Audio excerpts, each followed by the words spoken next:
الحمد للہ رب العالمین والصلاة والسلام علی سید الانبیاء والمرسلین اما بعد فاعوذ باللہ من الشیطان الرجیم بسم اللہ الرحمن الرحیم الصلاة والسلام علیک یا رسول اللہ وعلی آلک واصحابک یا حبیب اللہ۔ آج انشاءاللہ تعالی ہم تراویح کے حوالے سے کچھ مسائل سنیں گے، کیونکہ تراویح جو ہے یہ سنت مؤکدہ ہے، ہم پر پڑھنا ضروری ہے، اور جو چیز ضروری ہو اس کے مسائل سیکھنا بھی ضروری ہوتے ہیں، لازم ہوتے ہیں۔ تو آج انشاءاللہ تعالی کچھ مسائل جو ہے تراویح کے حوالے سے وہ سنیں گے۔ سوال نمبر 1، تراویح پڑھنے کا حکم کیا ہے؟ اس کا جواب یہ ہے کہ تراویح مرد و عورت سب کے لیے بالاجماع سنت مؤکدہ ہے، یعنی اس پر اجماع ہے کہ یہ سنت مؤکدہ ہے۔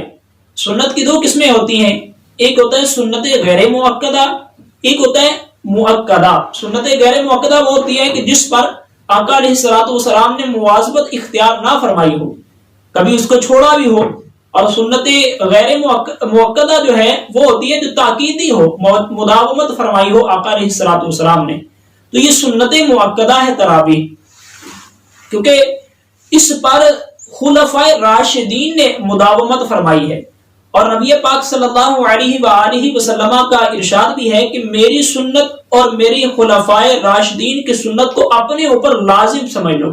تو اب چونکہ خلفائے راشدین نے اس پر مواظبت فرمائی، ہمیشگی فرمائی، تو ہمیشگی فرمانے کی وجہ سے آقا علیہ السلام نے فرمایا کہ میری خلفائے راشدین کی سنت لازم پکڑ لو۔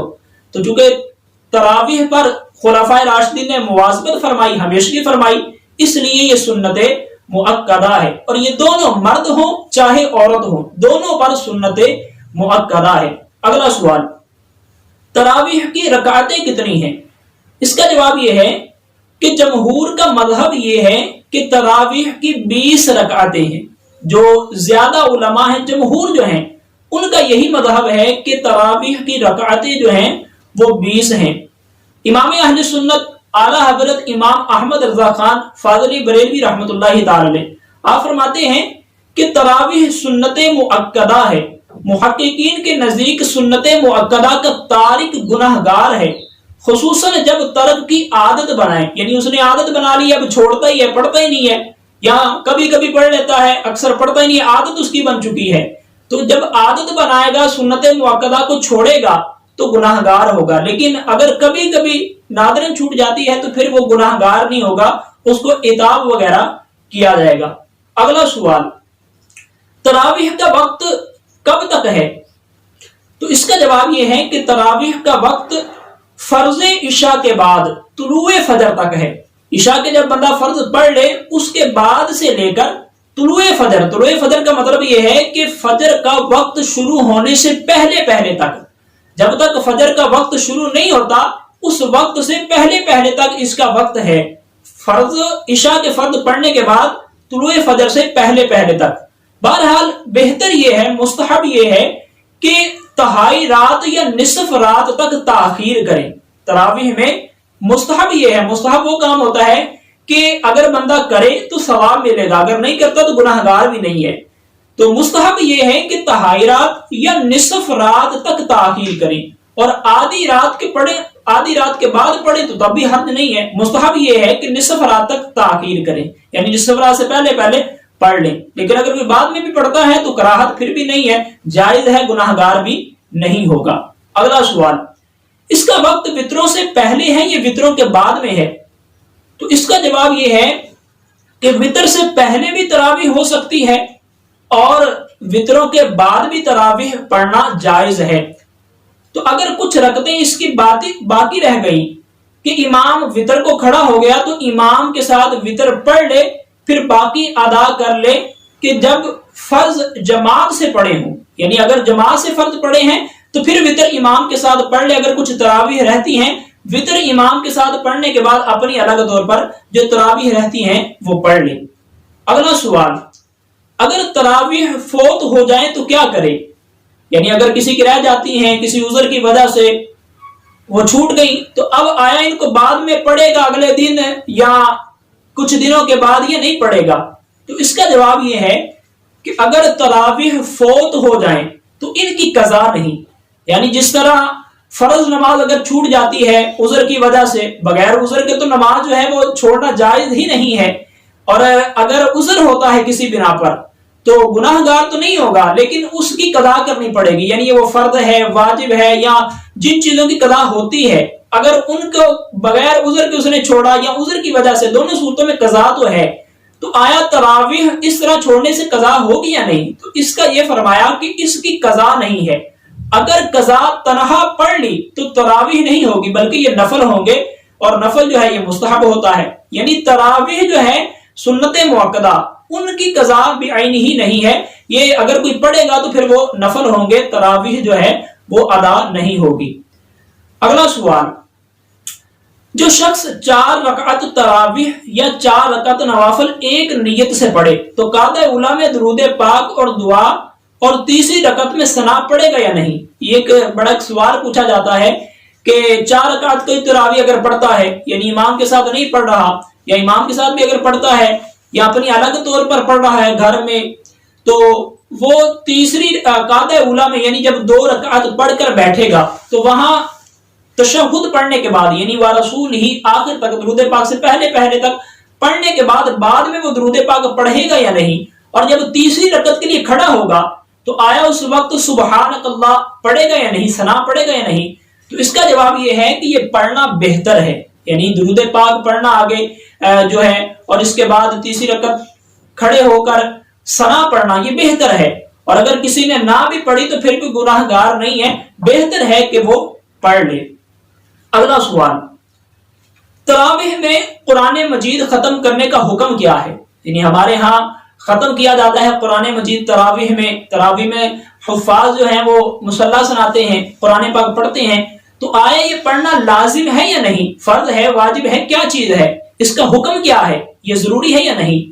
اس کا جواب یہ ہے کہ تراویح میں ایک بار قرآن مجید ختم کرنا یہ سنت مؤکدہ ہے، اور 2 مرتبہ فضیلت اور 3 مرتبہ افضل ہے، یعنی 1 مرتبہ سنت مؤکدہ وہ سنت ہے کہ جو ضروری ہے کرنی، اور 2 مرتبہ ختم کرنا تراویح میں یہ افضل ہے، اور 3 مرتبہ یعنی فضیلت ہے، اس کی 2 مرتبہ کرنے کی فضیلت ہے اور 3 مرتبہ کرنا جو ہے یہ افضل ہے۔ اور لوگوں کی سستی کی وجہ سے ختم کو ترک نہیں کریں گے، یعنی لوگ سست ہیں، اکتاہٹ کا شکار ہو جاتے ہیں اگر ختم کریں گے قرآن پاک، لوگوں کی سستی کی وجہ سے قرآن مجید ختم کرنا تراویح میں یہ نہیں چھوڑا جائے گا، کیونکہ قرآن مجید ایک بار ختم کرنا تراویح میں یہ سنت مؤکدہ ہے، اور سنت مؤکدہ جو ہے وہ لوگوں کی سستی کی وجہ سے نہیں چھوڑی جائے گی۔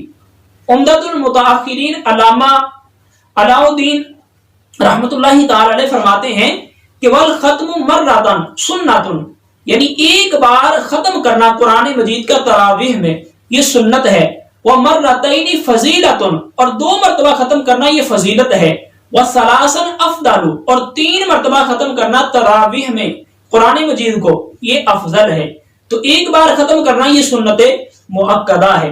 اگلا سوال، تراویح میں ختم قرآن مجید کب کرنا بہتر ہے؟ یعنی قرآن مجید ختم کرنا ہے تو آیا 10 دنوں کے بعد کریں گے یا 20 دنوں کے بعد کریں گے، 20 دنوں کی تراویح پڑھنے کے بعد، یا 25، یا کب کریں گے؟ تو اس کا جواب یہ ہے کہ بہتر ہے کہ 27ویں شب میں ختم ہو۔ ختم قرآن جو ہے قرآن مجید ختم کرنا یہ 27ویں شب کو یعنی 27ویں رات کو، یہ رات ویسے بھی فضیلت والی ہے، جمہور کے نزدیک یہ لیلۃ القدر کی رات یہی ہے 27ویں رات، تو اس رات کو ختم کرنا یعنی قرآن مجید یہ بہتر ہے، مستحب ہے، تو اگر کوئی اس کے علاوہ بھی کرتا ہے تو گناہ گار نہیں ہے، بہتر یہی ہے کہ 27ویں رات کو ہی ختم کیا جائے، اور ہمارے ہاں عموماً 27ویں کو ہی رواج بھی ہے اور ہوتا بھی اسی طرح ہی ہے، اور بہتر طریقہ بھی یہی ہے کہ ختم قرآن جو ہے تراویح میں یہ 27ویں شب کو کیا جائے، یعنی 27ویں رات کو کیا جائے۔ اگلا سوال، اگر 27ویں شب کو ختم قرآن کیا جائے تو کیا بعد کے دنوں میں تراویح پڑھنی ہوگی یا نہیں؟ یعنی اب ختم قرآن تو کر لیے 27ویں کو، اب باقی اگر 2 روزے ہوتے ہیں آیا ان میں تراویح پڑھنی پڑے گی یا نہیں؟ تو اس کا جواب یہ ہے کہ اگر اس رات میں یا اس سے پہلے تراویح میں ختم قرآن ہو جاتا ہے، یعنی 27ویں شب میں ختم ہو جاتا ہے، بہتر یہی ہے اس میں کرے، یا پھر اس سے کوئی پہلے کر لیتا ہے 25ویں میں 24ویں میں جب بھی کرتا ہے، تو اس کے بعد بھی تراویح پڑھنی ضروری ہے، کیونکہ تراویح جو ہے یہ الگ سنت مؤکدہ ہے، اور اس میں قرآن مجید پڑھنا یہ الگ طور پر سنت مؤکدہ ہے۔ ایک سنت مؤکدہ ختم ہوئی، دوسری ابھی باقی ہے، تو باقی جتنے دن بچیں گے ان میں تراویح پڑھنا ضروری ہے۔ جو چھوڑے گا، عادت بنائے گا، گناہ گار ہوگا، ان دنوں میں پڑھنا بھی سنت مؤکدہ ہے۔ اگلا سوال، قرات اور ارکان میں جلدی کرنا جبکہ ادائیگی درست ہو کیسا ہے؟ یعنی کوئی جلدی جلدی رکوع کرتا ہے یا قرات بہت جلدی جلدی کرتا ہے، اسی طرح سجدہ بھی جلدی کرتا ہے، رکوع ارکان جو ہے بڑی جلدی جلدی کرتا ہے لیکن ادائیگی درست ہے اس کی، تو آیا اس طرح کرنا درست ہے یا نہیں؟ اس کا جواب یہ ہے کہ قرات اور ارکان کی ادائیگی میں جلدی کرنا مکروہ ہے۔ مکروہ کہتے ہیں ناپسند چیز کو، علماء جس کو ناپسند کرے مکروہ ہے، ناپسندیدہ ہے، اور جتنی ترتیل ہو اتنا ہی بہتر ہے، یعنی ٹھہر ٹھہر کر پڑھنا جتنا ہو اتنا ہی بہتر ہے کہ قرآن مجید جو ہے وہ ٹھہر ٹھہر کر پڑھا جائے۔ فتاوی ہندیہ میں ہے کہ یکرہ الاسراء فی القراءۃ، یعنی قراءت میں جلدی کرنا، جلدی جلدی پڑھنا یہ مکروہ ہے، تو اس لیے ہمیں مکروہ سے بچنا ہے، آہستہ آہستہ طریقے کے ساتھ جس طرح نماز پڑھنی چاہیے، جو طریقہ کار ہے خشوع و خضوع کے ساتھ اس کو پڑھنا چاہیے۔ اور اسی طرح تعوذ، تسمیہ اور تسبیح وغیرہ جو ہے یہ چھوڑ دینا یہ بھی مکروہ ہے، یعنی تعوذ تو ہو گیا اعوذ باللہ من الشیطان الرجیم، یہ پڑھنا یعنی تراویح میں یہ چھوڑ دینا یہ بھی مکروہ ہے۔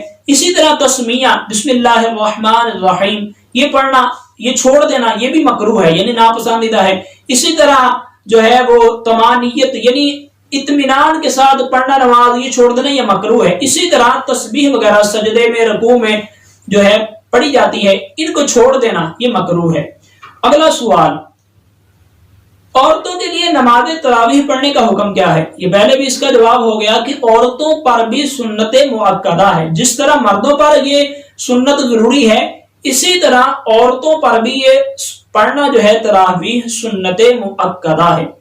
اگلا سوال، عورتیں مسجد میں آ کر تراویح پڑھیں گی یا گھر میں؟ یعنی یہ مسجد میں آئیں گی یا گھر میں پڑھیں گی؟ تو اس کا جواب یہ ہے کہ عورتیں گھر میں تراویح پڑھیں گی، کیونکہ ان کا مسجد میں آ کر نماز پڑھنا منع ہے۔